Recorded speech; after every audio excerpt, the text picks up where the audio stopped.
Dawn 3 rifle away. Broadcasting from the floating pie pan in the sky at Groom Lake Analog Recordings. Welcome to Tarantula's Dream TV. Now here's your host, Samba. Hello, my little chickens. Welcome to Tarantula's Dream TV. I am your host, Samba. Here we go. We're looking at the Mothman this week. Legendary cryptid of West Virginia, the Mothman, or Mothwoman, or Moth person. I mean, there's really no 100% way to know. But yes, the Mothman. Phone number for the show is 520-704-7820 if you'd like to call in at 9:30. Opening up the phone lines over here at Groom Lake Analog Recordings with your boy, with your host, Samba. There we go. I'm glad to see everybody. Hope you all had a good weekend so far. It's Monday, beginning of a new week for myself, for all of y'all, I imagine. I don't know. I mean, everyone is staying indoors, so it's like, what's the weekend anymore? What does that even mean? I don't know. Or maybe, I don't know. Maybe people actually have weekends. I don't know. My weekends are just the same as every other day, pretty much anyway. So it is what it is.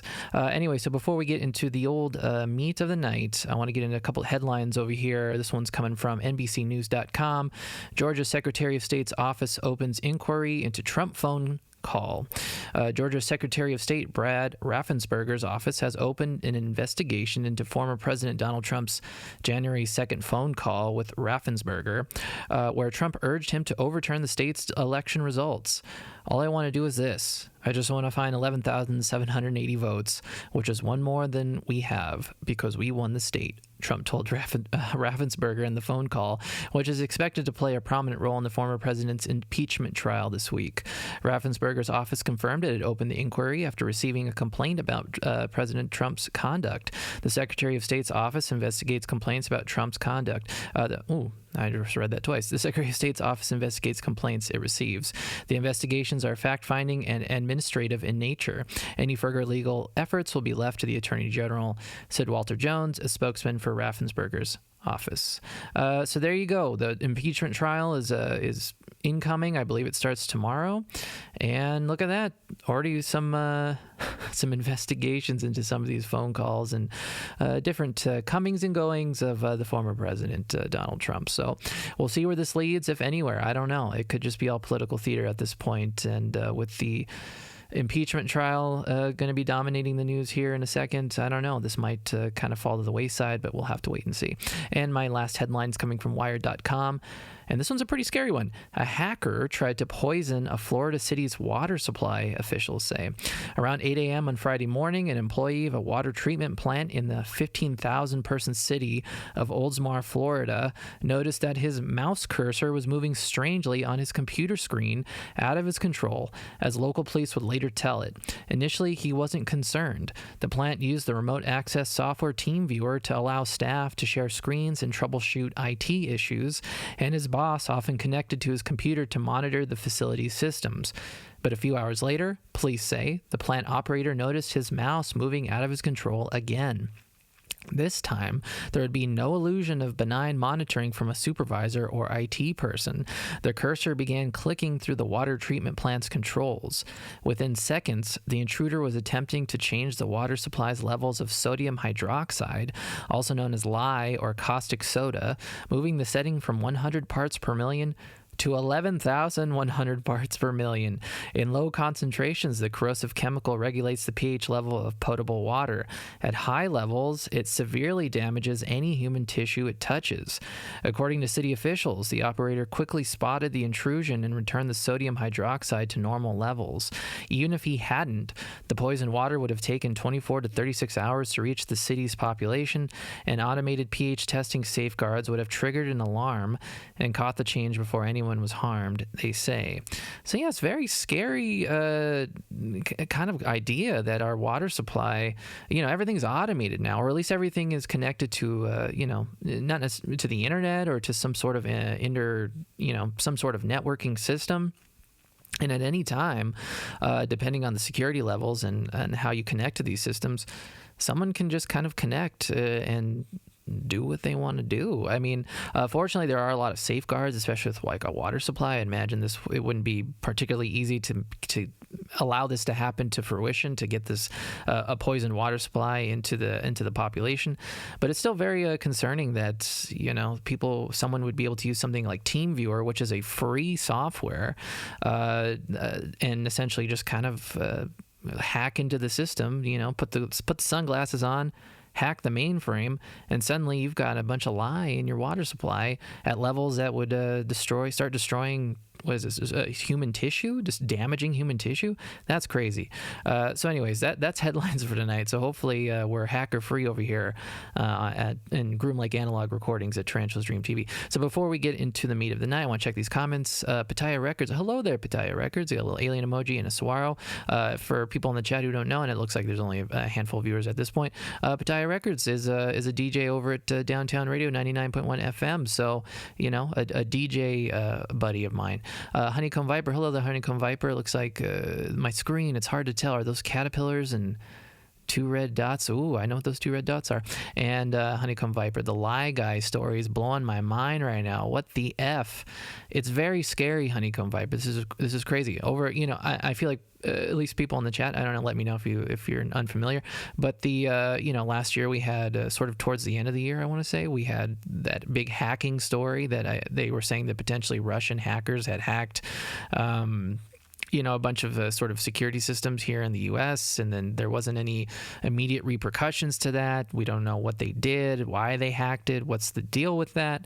But this was sort of kind of one of the theories, is that potentially if a hacker can hack into these secured systems here in the United States, that they could start messing with things like water supplies, electrical grids, things we need to survive here in the country, and that if one of those goes down, it could cause widespread panic and problems. So this is going to be a big issue. I think these systems need to be updated and secured, especially when it's something as important as water supply. I don't know, but yes, it's blowing my mind.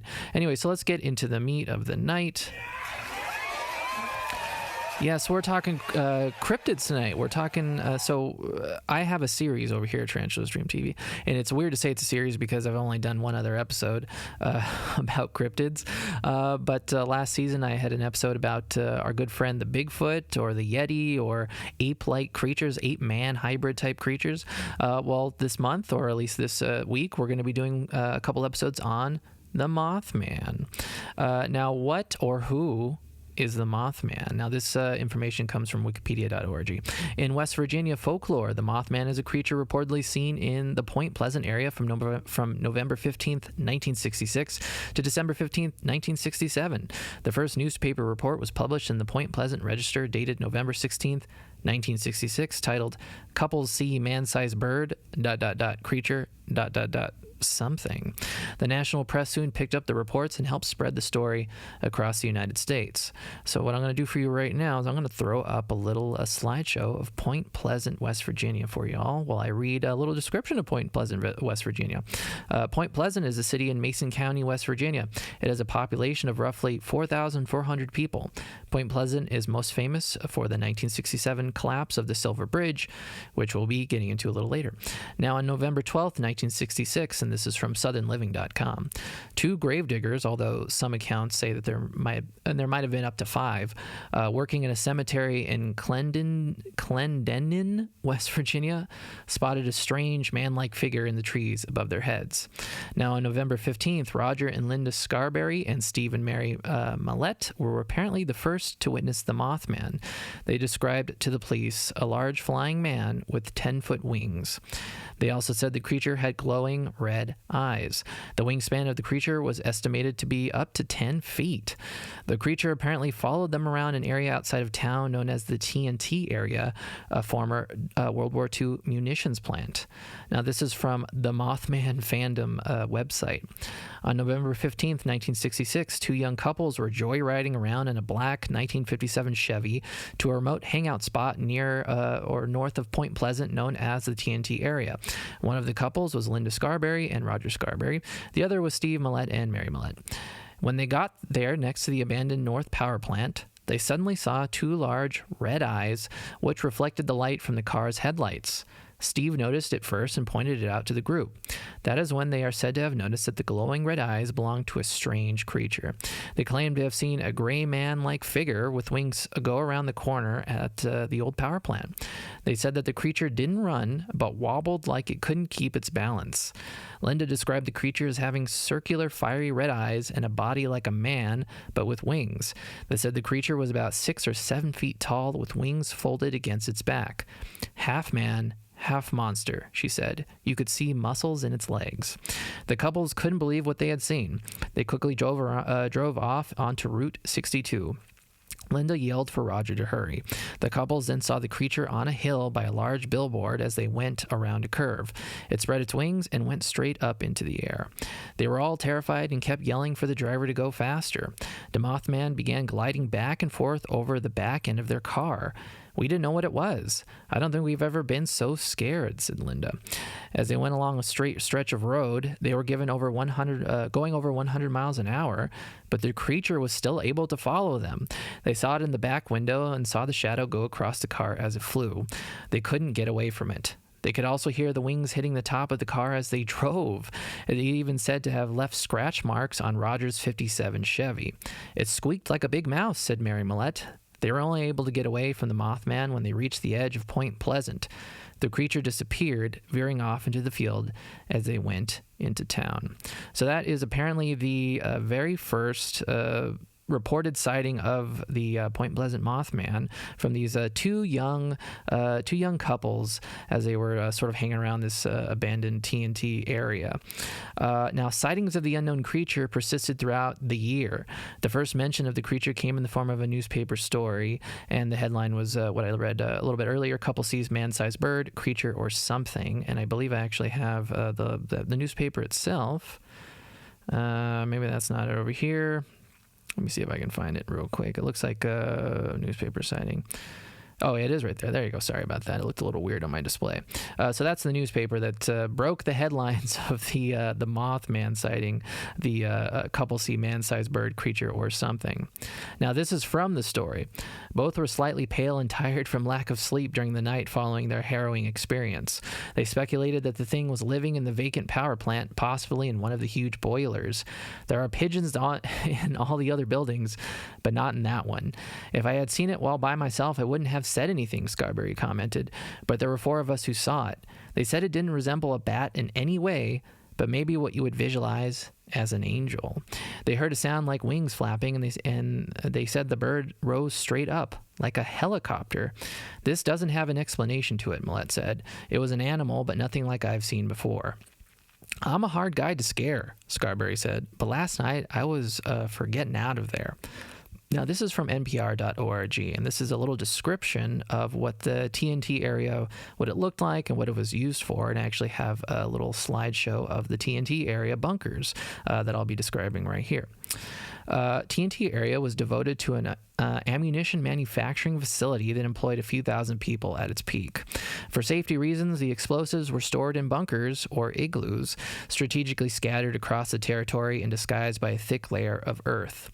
The area was more or less abandoned after the war, converted in part to a wildlife management area, partly a landfill. Then, by no surprise, it was discovered in the 80s that the land was severely contaminated by explosive byproducts. It was then added to a federal list of hazardous waste sites eligible for cleanup. Now, in May of 2010, one of these igloos containing 20,000 pounds of unstable materials suddenly exploded. Fortunately, no one was injured, but the event seemed to spell out how deeply ironic and troubling our relationship to our own history can be. Now, some have theorized that the secret nuclear testing being done at the TNT area might have contributed to the birth of the Mothman. Was the Mothman a genetic nuclear hybrid of man and bird? Well, we're going to find out.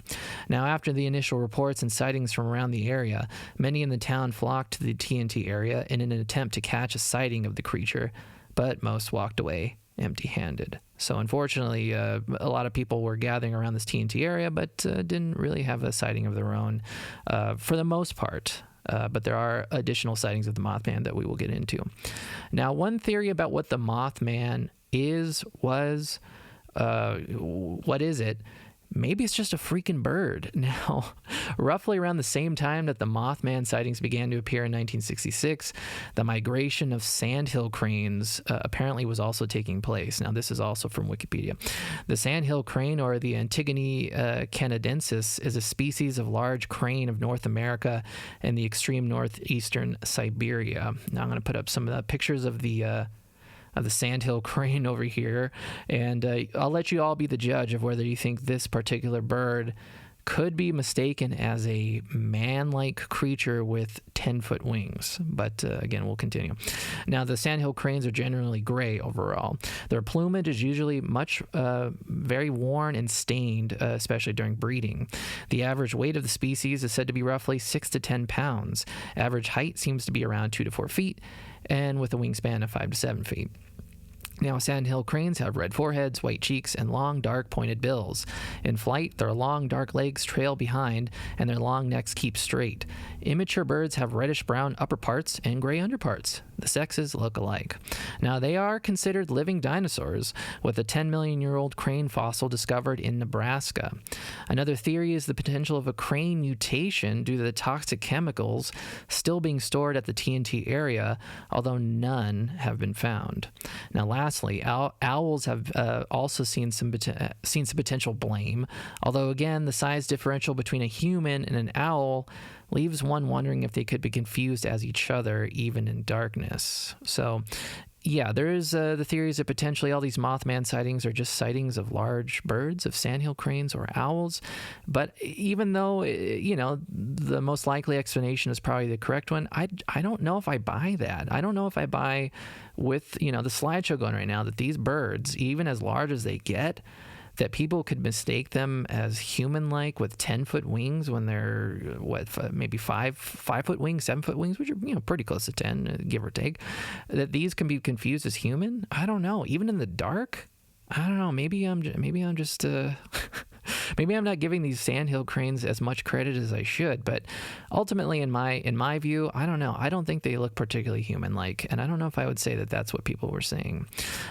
So it is what it is. So, but as an aside, moths have also been associated with the Mothman, of course, but moths have been associated with death and misfortune, much like the actual legend of the Mothman.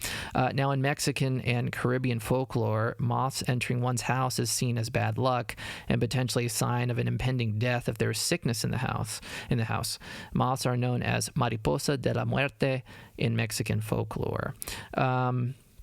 So yes, that's kind of where a lot of the kind of theories behind Mothman being a harbinger of doom, of an impending destructive accident or a catastrophe. Moths already have sort of a connotation to people of being sort of, at least in different folklore, of being bringers of death and misfortune. I personally love moths. I actually like them more than butterflies, so I don't really mind if a moth gets into my house. Now, when researching the Mothman, during the initial sightings of 1966, a number of researchers, some from Point Pleasant, began to descend on the town looking for and diving into the rumors and sightings of the Mothman. The first one I want to get into is a man by the name of Ivan T. Sanderson. Now, Ivan T. Sanderson, a biologist and writer born in Scotland, coined the term cryptozoology, which is the study of rumored entities found in folklore, such as Bigfoot, the Loch Ness Monster, the Mokele Mbembe, and eventually the Mothman. Now, in the 1930s, Sanderson claimed to have encountered a Kongamato, or a Litiao, in Cameroon. He described the creature as the granddaddy of all bats. The creature is said to have 6 to 12-foot wingspans and long jaws with serrated teeth. In 1965, Sanderson founded the SITU, or the Society for the Investigation of the Unexplained, a nonprofit organization to investigate strange phenomena, including cryptids. Now, Sanderson served as a consultant on the biological component of the Mothman reports for researcher John Keel, which we will get into in just a second.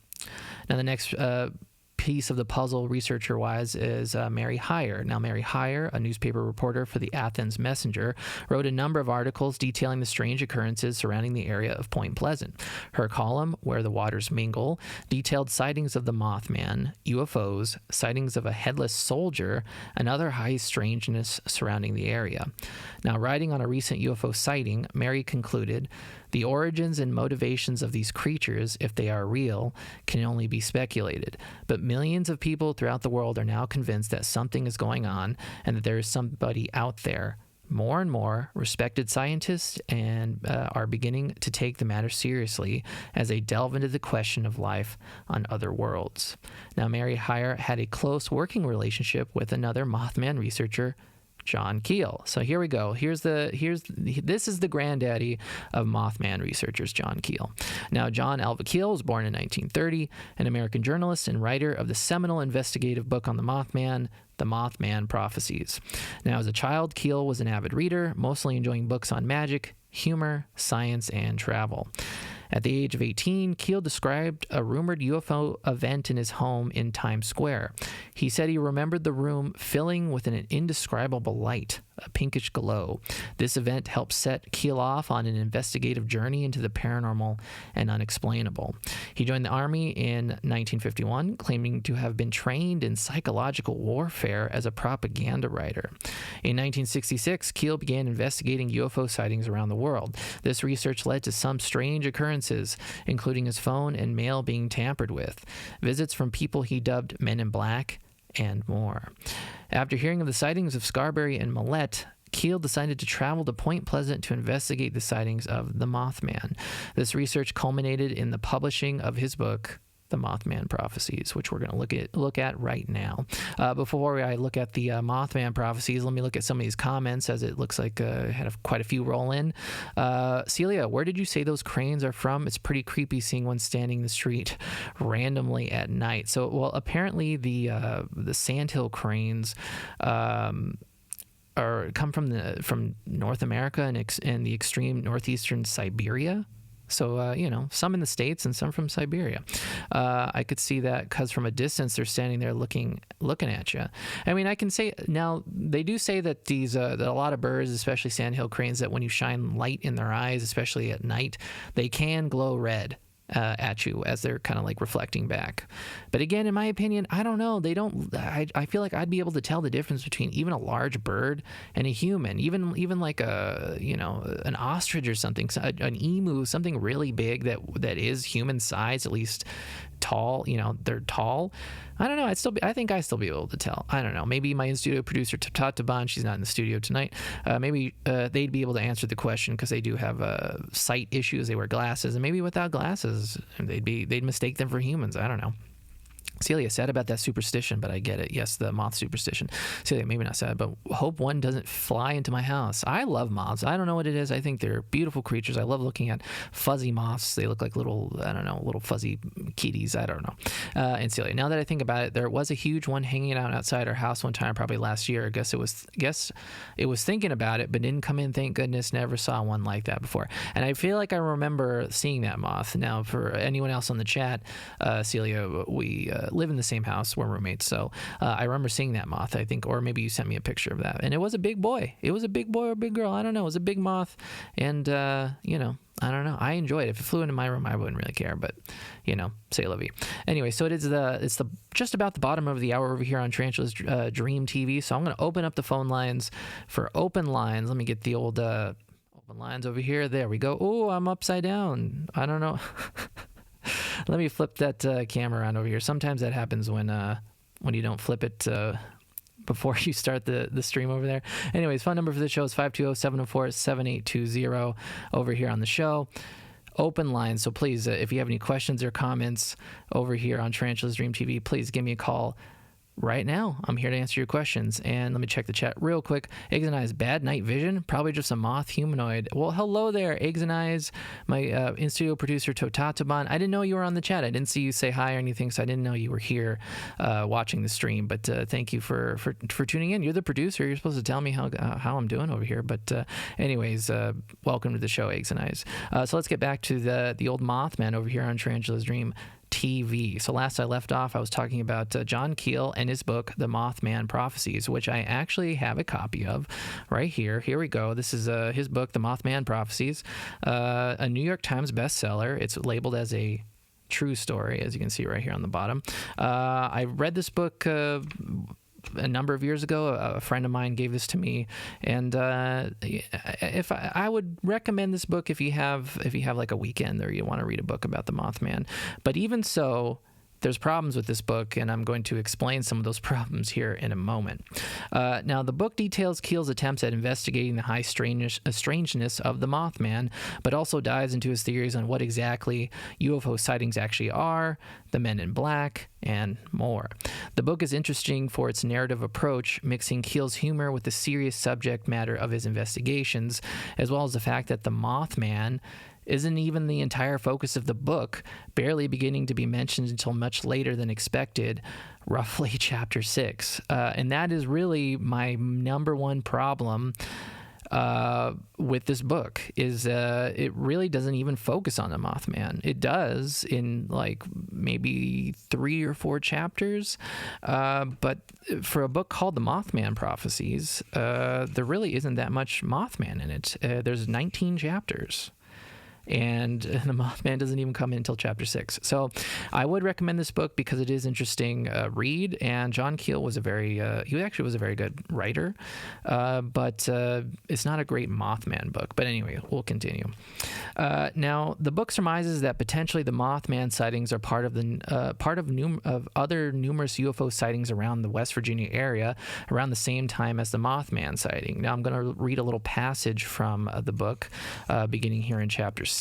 Let me just get to the old little section I was going to read over here, if I can find it. November 16th, 1966, 3 years to the day since John Flaxton and his companions had seen the ambling winged monster in Kent, England. Long lines of cars circled the TNT area slowly. Men bristling with guns surrounded the old power plant, poking into every bush. There wasn't much to do in Point Pleasant, a town of 6,000 people, 22 churches, and no bar rooms, so Mothman was almost a welcome addition. A large red light moved around in the sky directly above the TNT area that night, but few of the monster hunters paid any attention to it. One carload of people was watching it, however. Mr. and Mrs. Raymond Walmsley and Mrs. Marcella Bennett and her baby daughter, Tina, studied it, puzzled. It wasn't an airplane. We couldn't figure out what it was, Mrs. Bennett said. She and the Walmsleys were probably the only people in the crowd who were not looking for the red-eyed creature. They were on their way to visit the Ralph Thomases, who lived in a neat bungalow back among the igloos. Mr. Thomas was the superintendent of the Trojan U.S. operations there. His wife, Virginia, was a slender gentlewoman, blessed or cursed with second sight. She had accurately predicted numerous accidents and local events over the years. She was careful not to seek attention, and only her friends knew of her remarkable abilities. Deeply religious, she went to church almost every evening, and on this night, both she and her husband were out. The Walmsleys and Mrs. Bennett found only 3 of the Thomas children, Ricky, Connie, and Vicky, at home. After exchanging a few words with the youngsters, they headed back to their car. Off in the distance, they could hear some trigger-happy hero firing a rifle around the plant. Suddenly, a figure stirred in the darkness behind the parked car. It seemed as if it had been lying down, Mrs. Bennett told me. It rose up slowly from the ground. A big gray thing, bigger than a man, with terrible glowing red eyes. And then they run away from the creatures. So that's kind of a little sample of how this book reads. In kind of one of the harder parts about reading this book is it kind of jumps around between different sightings and different stories that John Keel decides to put in the book. This particular chapter 6, is broken down in like numerous parts. There's chapter 6, part 1, part 2, part 3, and they're all just different stories relayed to him, but they don't really necessarily connect in a narrative way, so it's kind of a weird book to read. Now, numerous times throughout the book, Keel describes encounters with what he dubs as men in black, clean-cut, black-suited individuals driving shiny new black vehicles. These MIB interrogated and questioned those who had just witnessed a UFO or the Mothman, but were never identified with any government agency. Now, lost time also accompanied some of these sightings, a characteristic of UFO abduction cases. Now, strange sounds began to haunt people of Point Pleasant who had recently witnessed a UFO or had seen the Mothman. Now, this is another little section from the book I'm going to read you real quick from chapter 6. So if you're reading along, chapter 6 is where you want to start over here. if I can get to the little section over here. So later that evening, Mrs. Martino, who was spending the night at the Christensen, so apparently some people of Point Pleasant, was preparing for bed when she suddenly heard a loud radio signal, a series of dots and dashes. She knew her brother-in-law had a portable CB or Citizens Band radio, and she assumed he had accidentally left it turned on. He and his wife were already in bed and asleep, but she didn't understand the radio and didn't want to tamper with it. She continued to hear the signals as she entered their bedroom and awakened them. They were unable to hear the signals, and the radio was turned off and was in its case. The signals faded, and Mrs. Martino went to bed baffled. A beautiful, lithe divorcee, Mrs. Martino had not had any unusual psychic experiences before. So there you go. So apparently there was some sort of radio signals and weird sounds also haunting people of Point Pleasant, sort of regardless of whether or not they even saw the Mothman or had any UFO experiences. Now, witnesses claim that the creature had the predilection of following them, even as they jumped into their cars and sped away. Now I'm going to read one more little part over here in the book, also from chapter 6. Little part 7 over here. Now, on November 24th, 4 people, 2 adults and 2 children, were driving past the TNT area when they saw a giant flying creature with red eyes. The report added to the growing chaos. Now, thousands of people were pouring into the old munition site nightly, some traveling from hundreds of miles away. The television crews and newsmen from other states hovered around the old generator plant, hoping to glimpse the monster. Some visitors divided their time between the TNT area and Woodrow Derenberger's farm in Mineral Wells. Mothman was not to be outsmarted, however. He staged his appearances with clever showmanship, popping up in unexpected places in front of witnesses who had previously been skeptical. At 7:15 a.m. on November 25th, a young shoe salesman named Thomas Uri was driving along Route 62 just north of the TNT area when he noticed a tall, gray, man-like figure standing in a field by the road. Suddenly, it spread a pair of wings, Uri said, and took off straight up like a helicopter. Notice the second time I've mentioned that the Mothman seems to be able to fly straight up like a helicopter, apparently very quickly and without any need to pick up any speed or any momentum, just straight up in the air. It veered over my convertible and began going in circles through telephone poles up high. He stepped on the gas as the creature zoomed down over his vehicle. It kept flying right over my car, even though I was doing about 75. Mr. Uri sped into Point Pleasant and went straight to the sheriff's office, thoroughly panicked. I never saw anything like it, he confided to Mrs. Heyer later. I was so scared I just couldn't go to work that day. This thing had a wingspan every bit of 10 feet. It could be a bird, but I certainly never saw one like it. I was afraid it was going to come down right on top of me. So there you go. That's the last little section of the book I'm going to read for you. But again, yes, sort of some familiar behavior from this rumored Mothman. It can fly straight up in the air like a helicopter. It likes to kind of mess around with people, likes to follow them even when they're speeding in their cars away from the scene, as well as the fact that it's able to keep up with a car even going 75 miles an hour. I don't know. It's it's very creepy situation going on. Now, Keel does not subscribe to the traditional belief that UFOs are travelers from space here on Earth to study or abduct.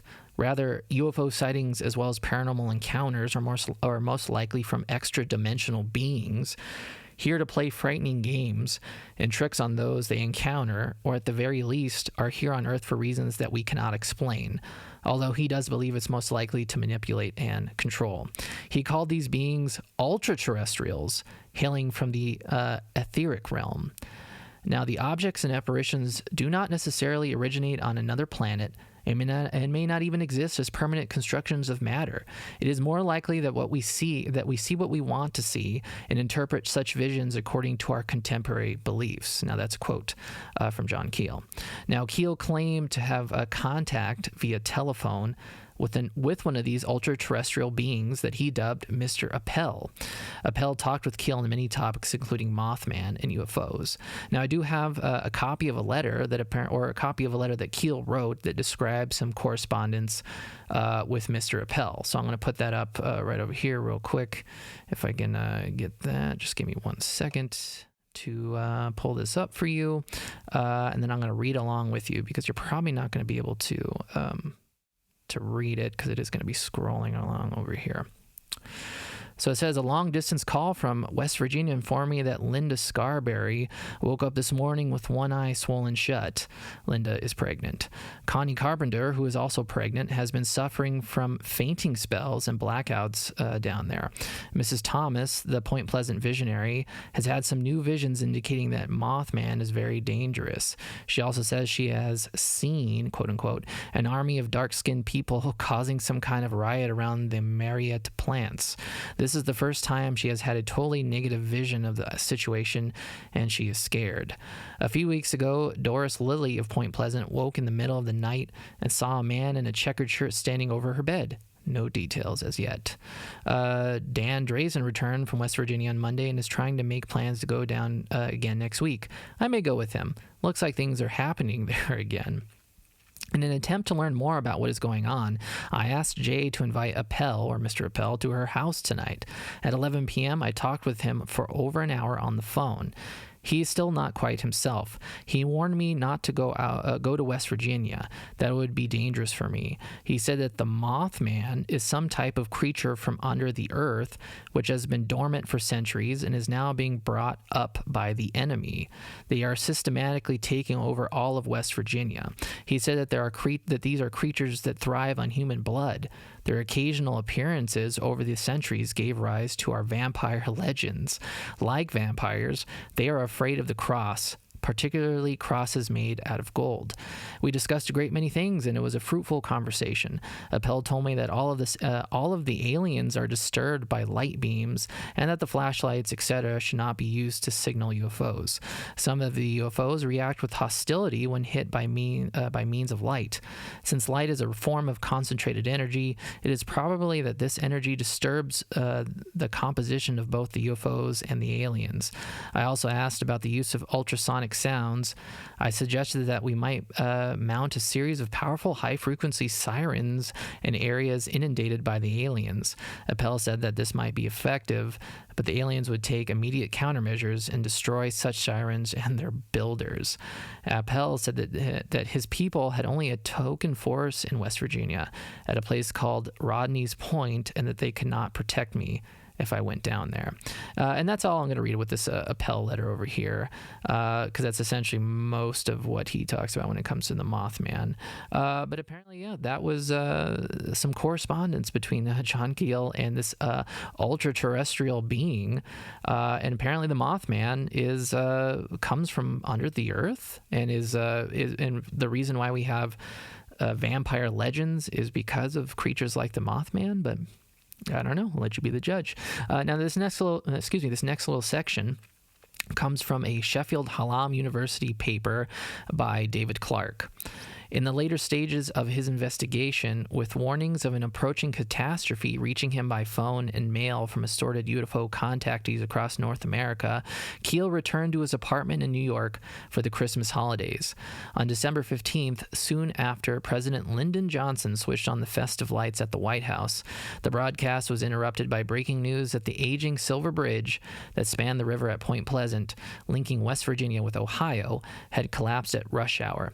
The failing structure sent 46 drivers and pedestrians, including some Mothman witnesses, to their deaths. The disaster occurred 13 months after the Mothman experiences began. Some of Keel's informants believed that phenomena was a premonition of the tragedy. It was certainly true that the number of reported anomalous experiences reported in the local media decreased after the disaster. Now, I believe that, Eggs and Eyes, I believe that you in the chat had mentioned a movie. A Mothman movie. Well, you were right. You didn't dream it. There is a Mothman Prophecies movie. Now, in 2002, Keel's book was adapted into a Hollywood feature film, also dubbed The Mothman Prophecies.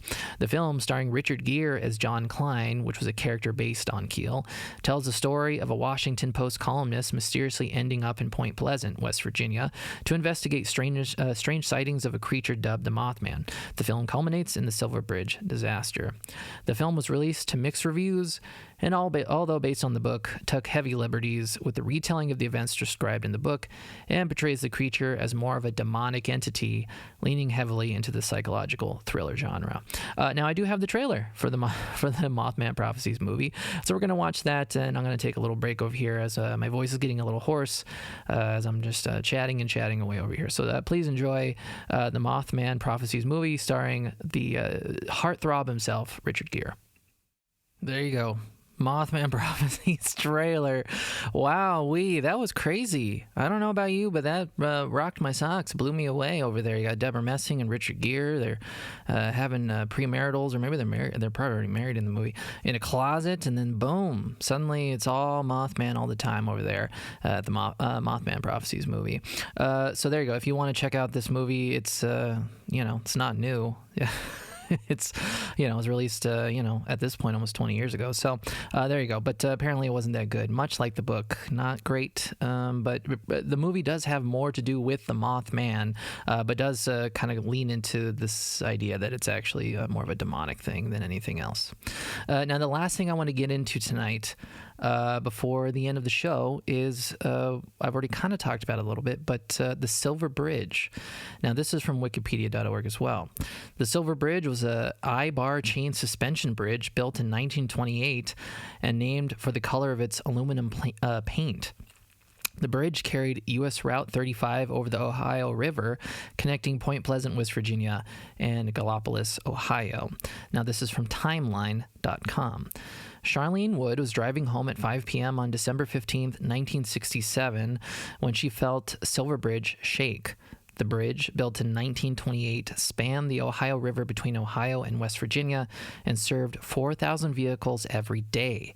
On this cold Friday, a single I-bar, a 55-foot-long section of steel, 2 inches thick and 12 inches wide, had suddenly fractured. Then the pin holding it in place fell loose, sending the bridge's components into catastrophic failure. It was like someone had lined up dominoes, Wood recalled. I could see car lights flashing as they were tumbling into the water. The car in front of me went in. Then there was silence. Now, the I-bars used were long steel plates, 2 inches thick with a 12-inch face, and ranged from 55 to 44 feet in length. The ends of the I-bars terminated in loops, allowing 11-inch pins to join them in the next I-bar section, like a bicycle chain. They also bore the hanging weight of vertical supports that held up the bridge deck below. While other successful bridges had used I-bar chain suspension and incorporated many redundancies, at the time, the nearest model to the Silver Bridge was a single and now decommissioned bridge in Florianopolis, Brazil. Other I-bar models, like the Three Sisters in Pittsburgh, constructed at the same time, were shorter and used as many as 8 I-bars in a section. The Silver Bridge only used 2. Now, the day of the disaster, traffic lights had been malfunctioning all day, causing traffic jams across the bridge for many hours at a time.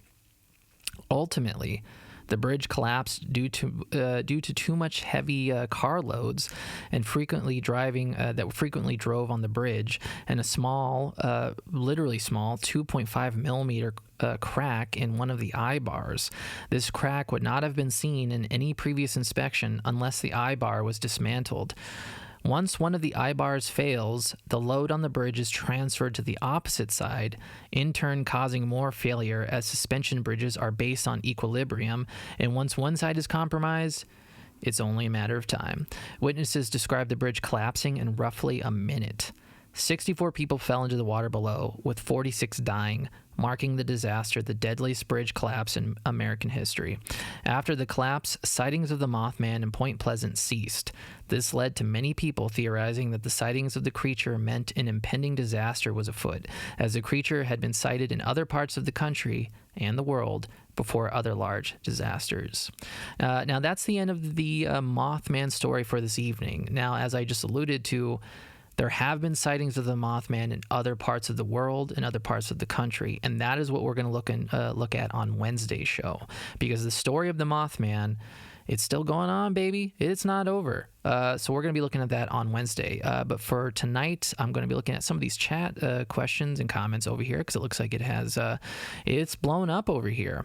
Wait, there's a movie too, or did I dream this? You just saw the trailer. So, yep, you didn't dream it. It's real. Richard Gere, Deborah Messing, amongst a bunch of other people as well. So maybe we'll be able to check out the Mothman Prophecies movie sometime soon. Eggs and Eyes, is there a Mothman episode of X-Files? I'd be surprised if there isn't. I believe there is some sort of Mothman episode of the X-Files, but it's not in the earlier seasons. It's not before season 4. I know that for sure. Dog Breath Uncensored. Hello there, Dog Breath. Pretty sure I remember one. Yeah. Well, hello there, Dog Breath. I hope you're doing fine over there in your neck of the woods. Eggs and Eyes. I'm still only one, like season 3 or 4. I got to get a move on so I can get to the movies. Chapstick. Richard Gere really freaked out about that. In the book, I think the phone calls were essentially almost all what John Keel described as the ultra-dimensional beings. So they would talk to him and according to him, accurately describe things that were in his room. So the chapstick thing is based off of sort of a true life story. I don't know if John Keel was holding chapstick, but you would be scared too if we were talking on the phone and I described you holding chapstick. I don't know. Honeycomb Viper. My lips are chapped to this day because I refuse to keep chapstick on me from this. Is that a true story, Honeycomb Viper? Did this situation freak you out enough that you never carry chapstick? That would just be goddamn crazy. Dog Breath Uncensored. I hope Richard Gere is having a nice night wherever he is. I'm sure he is. I mean, he seems like a pretty peaceful person. I don't know. He seems like he's been doing well for a while. I mean, I haven't seen him in a movie in a hot minute, but wherever he is, Richard Gere, you keep on keeping on. I never know how to pronounce your Instagram name. Philgrin? I don't know. But hello there. I'm going to dox you, Erica. Obviously, Richard Gere's best work. In my book, probably, screw Officer and Gentleman and Pretty Woman. I mean, the Mothman Prophecies is really where it's at. Eggs and Eyes, Honeycomb Viper. I remember nothing from this movie, but I have 100% seen it. Haha. Well, Totaz Daman, if you'd like to watch this movie with your host over here, then I'm more than willing to try to find it. Dog Breath Uncensored. Wait, so when did the Mothman team up with the Tick? Oh my goodness gracious.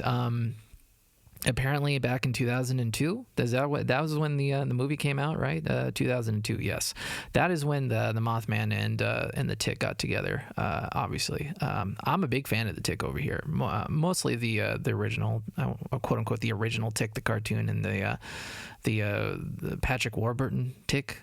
Right? I don't know. I didn't see the new one. Did anyone on the chat see the new Tick? I don't know. I wasn't particularly interested in watching it. Anyway, so I'm hoping everyone's doing fine out there. I hope the story of the Mothman has incited some curiosity in everybody.